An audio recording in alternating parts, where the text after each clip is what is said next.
মাত্র নতুন লুকে সেলফি ক্যামেরায় গেঞ্জি গায়ে ক্যামেরাতে অভিনয় করতে দেখা গেল। এনে বিস্তারিত জানতে ভিডিওটি না টেনে দেখতে থাকুন। দুর্দান্ত লুকেই ধরা দিয়েছেন চিত্রনায়িকা অপবিশ্বাস সেলফি ক্যামেরায় অভিনয় করতেও দেখা গেছে চিত্রনায়িকা অপবিশ্বাসকে মায়াবী হাসি মুখে।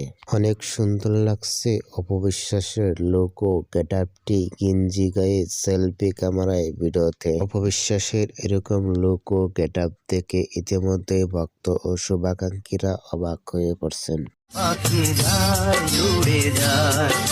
অপবিশ্বাসকে সেলফি ক্যামেরায় অভিনয় করতে দেখে আপনাদের কেমন লাগলো নিচে কমেন্ট বক্সে জানিয়ে দিন। নিত্য নতুন ভিডিও পেতে চ্যানেলটি সাবস্ক্রাইব করে পাশে থাকা বেল আইকনটি বাজিয়ে দিন। পুরো ভিডিওটি দেখার জন্য অসংখ্য ধন্যবাদ।